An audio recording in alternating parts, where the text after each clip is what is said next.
15 മാസം നീണ്ടുനിന്ന Israel Hamas യുദ്ധം അതിൻ്റെ വിരാമം ഇടുമെന്നുള്ളതാണ് ഏറ്റവും വലിയ പ്രാധാന്യം. നിങ്ങൾ മനസ്സിലാക്കുക, ട്രംപ് വളരെ കൃത്യമായിട്ട് 2 പ്രാവശ്യം ഖത്തറിനാണ് വാണിംഗ് കൊടുത്തത്. അദ്ദേഹം ഓഫീസിൽ വരുന്നതിന് മുമ്പ് ഈ ഹോസ്റ്റേജസിൻ്റെ കാര്യത്തിൽ തീരുമാനമാക്കണം, അവരെ റിലീസ് ചെയ്യണം. ബാക്കിയുള്ള കാര്യങ്ങളെല്ലാം ഓഫീസിൽ വന്ന് തീരുമാനിക്കും. പക്ഷേ അത് മിഡിൽ ഈസ്റ്റിനെ ഖത്തറിനെ ശരിക്കും ബാധിക്കുമെന്ന് പറഞ്ഞു. ഉറപ്പായിട്ടും ഖത്തറാണ് പൂർണ്ണമായിട്ടും ഇപ്രാവശ്യം നെഗോസിയേഷൻ നടത്തിയത്.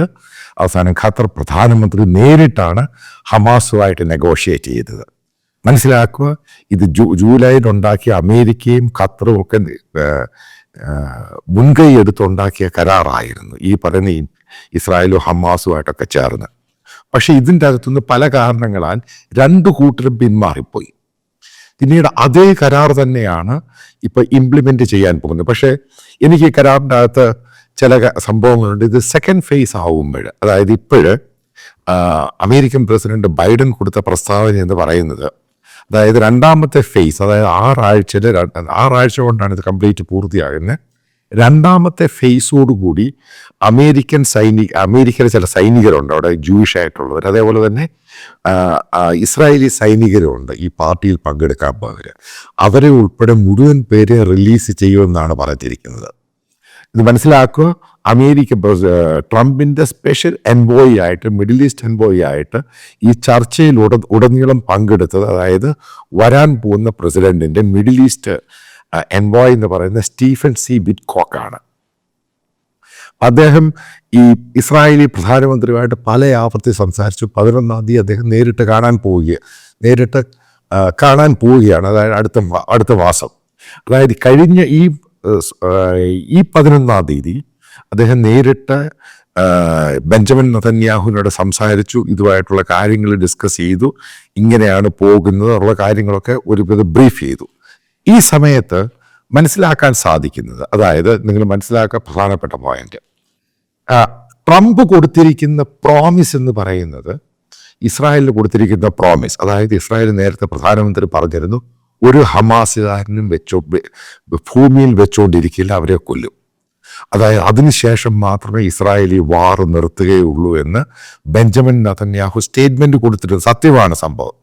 പക്ഷെ അതല്ല, അതിനപ്പുറമായിട്ട് ഈ കരാറുമായിട്ട് ബന്ധപ്പെട്ട് പിന്മാറുമ്പോൾ അമേരിക്കയും വിറ്റ്കോഫ്, അതായത് പ്രസിഡന്റ് ട്രംപും വിറ്റ്കോഫിന് ബെഞ്ചമിൻ നെതന്യാഹുവിന് കൊടുത്തിരിക്കുന്ന പ്രോമിസ് എന്ന് പറയുന്നത്, ഈ പറയുന്ന ഗാസയിൽ വരാൻ, അത് അവിടുന്ന് ഈ വാറ് വന്നപ്പോൾ പോയ ആൾക്കാരുണ്ട് ഈജിപ്തിലോട്ടും മറ്റ് പല ഭാഗത്തോട്ടും, ഇപ്പോൾ സിറിയയിൽ പോയിട്ടുണ്ട്, മറ്റു പല ലെബനനിൽ പോയിട്ടുണ്ട്.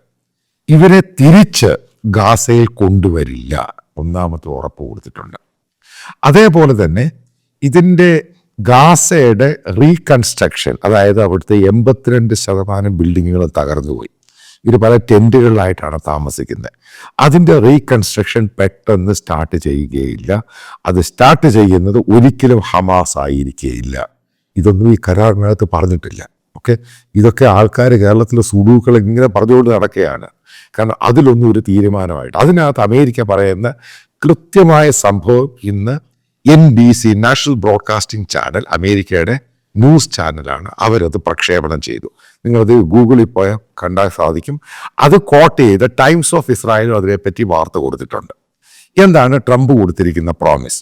അതായത് ഈ വരാൻ പോകുന്ന അവിടെയുള്ള ഗാസയിൽ, ഇനി അവിടെ ആൾക്കാർക്ക് താമസിക്കാനൊന്നും താല്പര്യമൊന്നുമില്ല ഗാസയിൽ, അവരെ എല്ലാവരെയും കൂടെ, അതേപോലെ വെസ്റ്റ് ബാങ്കിലുള്ള പാലസ്തീൻകാരെയും അവരെ ഇന്തോനേഷ്യയ്ക്ക് 16,000 ദ്വീപുകളുണ്ട്. അതിൽ 6,000 ദ്വീപുകളിൽ മാത്രമേ മനുഷ്യൻ താമസിക്കുന്നുള്ളൂ. അതിൽ മറ്റുള്ള പല ദ്വീപുകളിലും ആളുകൾ താമസിക്കുന്നുണ്ട്. ചില ദ്വീപുകളൊക്കെ UAEയുടെ പകുതിയോളം തന്നെയുണ്ട്, ഹ്യൂജ് ദ്വീപുകളാണ്. ഇത് അമേരിക്ക വില കൊടുത്ത് ഇവരുടെ ഇന്ന് വാങ്ങുന്നു. എന്നിട്ട് അവിടെ താമസിക്കുന്നവർക്ക് വേണ്ടിയുള്ള സ്കൂള്, അതേപോലെ സിറ്റി, മറ്റുള്ള പരിപാടികൾ, ആശുപത്രി, പല രാജ്യങ്ങളുമായിട്ട് ചേർന്ന് ഈ പറയുന്ന പാലസ്തീൻകാർക്കും ഗാസ എന്നുള്ളവർക്കും പണിത് കൊടുക്കുന്നു. ഈ ഒറ്റ തീരുമാനത്തിൻ്റെ പേരിലാണ് ബെഞ്ചമിൻ നെതന്യാഹു ഈ ഡീൽ സൈൻ ചെയ്തത്. ഇതാണ് അറിയാൻ സാധിക്കുക. ഇതിൻ്റെ ഡീറ്റെയിൽസ് എല്ലാം വരുന്നുണ്ട് ഓരോന്നായിട്ട്. അതായത് ഒരു കാരണവശാലും മനസ്സിലാക്കുക, ആ സ്റ്റാൻഡിൽ തന്നെയാണ് അമേരിക്ക ഉറച്ചു നിൽക്കുന്നത്, ആ സ്റ്റാൻഡിൽ തന്നെയാണ് ഇസ്രായേൽ ഉറച്ചു നിൽക്കുന്നത്. ഇവിടെ കടന്ന് ചാടുന്ന സുഡുക്കൾ പറയുന്ന പോലല്ല കാര്യങ്ങളുടെ പോക്ക്. അതായത് വീണ്ടും ആവർത്തിക്കുന്നു, അമേരിക്ക പണം കൊടുത്ത് ഒരു ദ്വീപ് വാങ്ങുന്നു ഇന്തോനേഷ്യ. അതിൻ്റെ പ്രാരംഭ ചർച്ചകളും സ്റ്റാർട്ട് ചെയ്തു എന്നാണ് പത്രങ്ങൾ റിപ്പോർട്ട് ചെയ്യുന്നത്. അതായത് ഇന്തോനേഷ്യക്ക് താല്പര്യമൊന്നുമില്ല, ഒരു ദ്വീപ് ആൾക്കാർ താമസിക്കുന്ന ഒരു ദ്വീപ് എടുത്തുകൊണ്ട് പോയി, അവർക്ക് പ്രശ്നമൊന്നുമില്ല. പക്ഷെ ഇന്തോനേഷ്യയുടെ ഒട്ടോണമി ആയിട്ടുള്ള ഭരണത്തിലായിരിക്കും ആ ദ്വീപ്. അതായത് പാലസ്റ്റീൻ അതോറിറ്റിക്കായിരിക്കും ഇതിൻ്റെ ചുമതല. ഈ പറയുന്ന ഗാസയിലുള്ളവരെയും ഈ പാലസ്റ്റീനിലെ വെസ്റ്റ് ബാങ്കിലുള്ളവരെയും അങ്ങോട്ട് മാറ്റാമെന്നുള്ളതാണ് ഒരു തീരുമാനം ട്രംപ് പറയുന്നത്. അതനുസരിച്ച് ട്രംപ് പ്രവർത്തിക്കുമെന്നും പറയും. പിന്നീട് ടൈംസ് ഓഫ് ഇസ്രായേലും അത് NBCയും പറയുന്ന മറ്റൊരു സംഭവം, വിറ്റ്കോഫ് വളരെ ശക്തമായ രീതിയിൽ ബെഞ്ചമിൻ നെതന്യാഹുവോട് സംസാരിച്ചു. പറഞ്ഞൊരു കാര്യം എന്ന് പറയുന്നത്, ട്രംപ് അഡ്മിനിസ്ട്രേഷൻ എപ്പോഴും ഇസ്രായേലിനെ സഹായിച്ചിട്ടേ ഉള്ളൂ. അതായത് നേരത്തെ ടെല്ലവീവിൽ നിന്ന് ജെറുസലേമോട്ടോ ക്യാപിറ്റൽ മാറ്റിയതും ഏറ്റവും കൂടുതൽ ഇസ്രായേലിനെ സപ്പോർട്ട് ചെയ്തതും ട്രംപാണ്. ഒരു കാരണവശാലും ട്രംപ് അതിൽ നിന്ന് പിന്മാറുകയില്ല. വരാനുള്ള 4 വർഷം ട്രംപ് അഡ്മിനിസ്ട്രേഷൻ പൂർണ്ണമായിട്ടും ഇസ്രായേൽ എന്ന് പറയുന്ന രാജ്യം വികസിപ്പിക്കുവാൻ, അതായത് വലുതാക്കുവാൻ വേണ്ടി കൂടെ നിൽക്കും. ഇതൊക്കെ ഉറപ്പ് കൊടുത്ത കാര്യങ്ങളും ഈ പറയുന്ന NBCയും ഈ പറയുന്ന ടൈംസ് ഓഫ് ഇസ്രായേലും മറ്റുള്ള പത്രങ്ങളും നിങ്ങൾക്ക് ഗൂഗിളിൽ പല ആൾക്കാരും ചോദിച്ചു ലിങ്ക് എന്ത് ചെയ്ത് ചോദിച്ചു, നിങ്ങൾ സെർച്ച് ചെയ്താൽ കാണാവുന്നതാണ്. ഈ സംഭവങ്ങൾ പ്രോമിസ് ചെയ്തിട്ടുണ്ട്. ഇതിൻ്റെ പേരിലാണ് അവിടെ തീവ്രമായ വലതുപക്ഷക്കാർ എതിർത്തിട്ട് പോലും. കാരണം ഗാസയിലുള്ളവരെയും പാലസ്റ്റീനിലുള്ളവരെയും മാറ്റിക്കൊടുക്കാം എന്നേക്ക്. അതായത് ഇനി അവിടെ ഒരു പ്രശ്നം, ഈ ആൾക്കാരെ കൊണ്ട് അവിടെ ഇസ്രായേലിനൊരു പ്രശ്നം ഉണ്ടാകത്തില്ല, അവരെ പൂർണ്ണമായിട്ട് അവിടുന്ന് മാറ്റിയേക്കാം. അത് നടക്കാമുള്ള കാര്യം തന്നെയാണ്. കാരണം ഇനി ഈ പറയുന്ന ഇസ്രായേൽ ഈ ഗാസയിലാണെങ്കിലും വെസ്റ്റ് ബാങ്കിലാണെങ്കിലും നിങ്ങൾ അറിയേണ്ടതാണ്. കാരണം ഇവിടെയുള്ള അതിൻ്റെ ഫാനുകൾക്ക് അറിയത്തില്ല ഇതിൻ്റെ യാഥാർത്ഥ്യം എന്ന് പറയുന്നത്. അവിടെ കുടിവെള്ളം കൊടുക്കുന്നത് ഇസ്രായേലാണ്, അവിടെ വൈദ്യുതി കൊടുക്കുന്ന ഇസ്രായേലാണ്, അവരുപയോഗിക്കുന്ന കറൻസി എന്ന് പറയുന്നത് ഇസ്രായേലി കറൻസിയാണ്. അല്ല ഇവർ സുഡുക്കൾ വിചാരിക്കുന്ന ഖത്തർ കറൻസി ഒന്നും അല്ല അവിടെ ഉപയോഗിക്കുന്നത്. അവിടെ ട്രാൻസാക്ഷൻ എന്ന് പറയുന്ന ഈ കറൻസിയാണ്, ഇസ്രായേലി കറൻസിയാണ് ഉപയോഗിക്കുന്നത്. അതുപോലെ അവരുടെ ടാക്സിൻ്റെ സിസ്റ്റവും മുഴുവനെ ഹാൻഡിൽ ചെയ്യുന്ന ഇസ്രായേലാണ്. പ്രത്യക്ഷമായിട്ടും പരോക്ഷമായിട്ട് ഇസ്രായേൽ ഭരിക്കുന്നതാണ് ഈ സ്ഥലം. കാരണം അവന് അല്ലാതെ ആഹാരം പോലും കഴിക്കാൻ പറ്റത്തില്ല. കാരണം ഒരു മുനമ്പായിട്ട് ഇങ്ങനെ കിടക്കുകയാണ്. കാരണം അവർക്കൊന്നും ചെയ്യാൻ പറ്റത്തില്ല. അപ്പോൾ അതുകൊണ്ട് തന്നെ അവിടെ തിരിച്ചു വരേണ്ട ഏകദേശം 10 ലക്ഷത്തോളം ആൾക്കാർ ആക്റ്റീവായിട്ടുണ്ടെന്നാണ് പറയുന്നത്.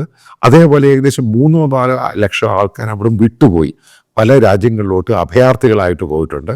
ഈ രാജ്യങ്ങൾ ഉൾപ്പെടെ ഇൻക്ലൂഡിങ് UAE ഉൾപ്പെടെ മറ്റുള്ള രാജ്യങ്ങൾ ഉൾപ്പെടെ താല്പര്യമുണ്ട് ഒരു സ്ഥലം ഐലൻഡ് വാങ്ങിക്കൊടുക്കുക. അതോടുകൂടി അവരുടെ ആ പ്രശ്നമില്ലാതായി.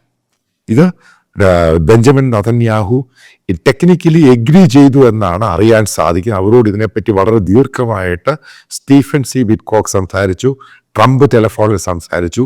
എന്നിട്ടാണ് ഈ ഡീല് ഉണ്ടാകുന്നത്. ഇനി മറ്റൊരു കാര്യം, ഖത്തർ ഇനിഷ്യേറ്റീവ് എടുത്തിരിക്കുന്ന ഈ ഡീലിനകത്ത് ഈ ഡീലിൻ്റെ 2ാം ഭാഗത്തോട് ഇത് കൊളാപ്സ് ആകാനുള്ള സാഹചര്യം കൂടുതലാണ്. അങ്ങനെ വരുവാണെങ്കിൽ മനസ്സിലാക്കുക, ട്രംപ് എന്ന് പറഞ്ഞ പ്രസിഡന്റ് ഖത്തറിനെ വിടത്തില്ല. കാരണം അതും ഈ പത്രങ്ങളിൽ റിപ്പോർട്ട് ചെയ്യുന്നുണ്ട്, NBCയിൽ റിപ്പോർട്ട് ചെയ്തേക്കുന്നത്.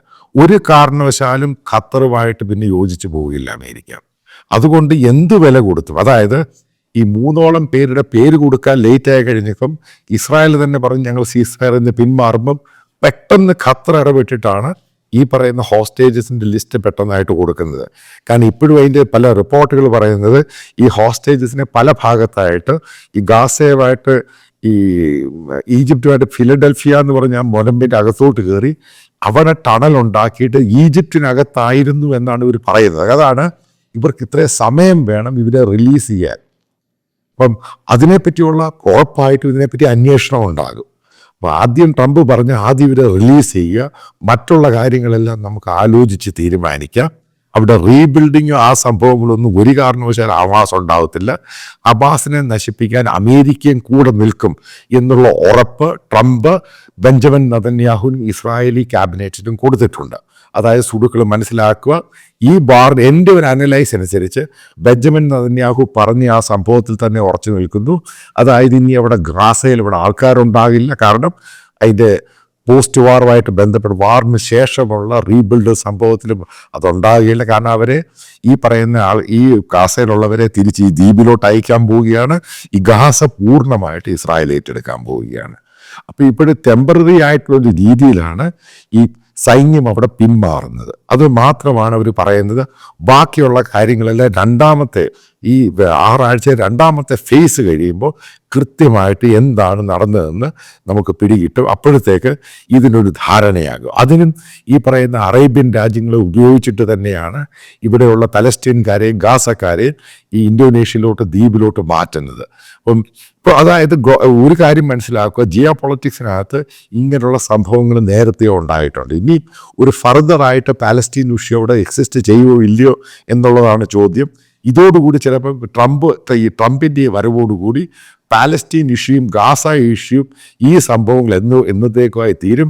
ഈ പറയുന്ന ആൾക്കാരെല്ലാം അവിടെ പോയി തമ്മിലടിച്ച് മറ്റേ സുഡാപ്പി വഹാബിസം സലഫിസം കഴിച്ച ലോകത്താർക്കും എല്ലാ പ്രശ്നമില്ല, അവൻ തമ്മിലടിച്ച് അങ്ങ് ചത്തോടും. ഇതാണ് സിമ്പിൾ ഫോർമുലയായിട്ട് കൊടുത്തിരിക്കുന്നത് എന്നാണ് ഈ പത്രങ്ങൾ വഴി അറിയുവാൻ സാധിച്ചത്.